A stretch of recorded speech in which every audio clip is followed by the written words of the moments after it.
আসসালামু আলাইকুম। আজকে আমরা ছোট্ট একটা কোয়েশ্চেন সলভ করব। দেখি এটার ভ্যালু কত আসে।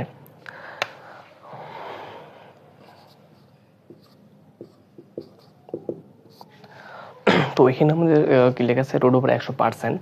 তো আমরা জানি মোটামুটি যে পার্সেন্টেজ মানে কি, পার্সেন্টেজ মানে কিন্তু 1/100, 1/100, ঠিক আছে। তাহলে এখানে আমাদের এটা কত আছে, রুট ওভার 100%। পার্সেন্ট মানে কি 1/100। তাহলে এটা আমরা লিখতে পারবো রুট ওভার 100 ইন্টু 1/100। তাহলে 100 যদি কেটে যায় তাহলে এটা লেখা যায় রুট ওভার 1। তাহলে রুট ওভার 1 মানে কি, রুট ওভার 1 মানে কিন্তু হচ্ছে 1, রুট ওভার 1 মানে 1। এখন এই 1টাকে যদি আমরা আবারও পার্সেন্টেজে কনভার্ট করি তাহলে এটাকে আমরা আবার 100 দিয়ে গুণ করব ইন্টু 1/100 দিয়ে এটাকে ব্যালেন্স করব। তাহলে 1/100 এবং 1/100 মানে কিন্তু পার্সেন্টেজ, এবং 1 এর সাথে 100 গুণ করলে আমরা পাবো 100। তাহলে এটার ভ্যালু কিন্তু আসবে আমাদের 100%।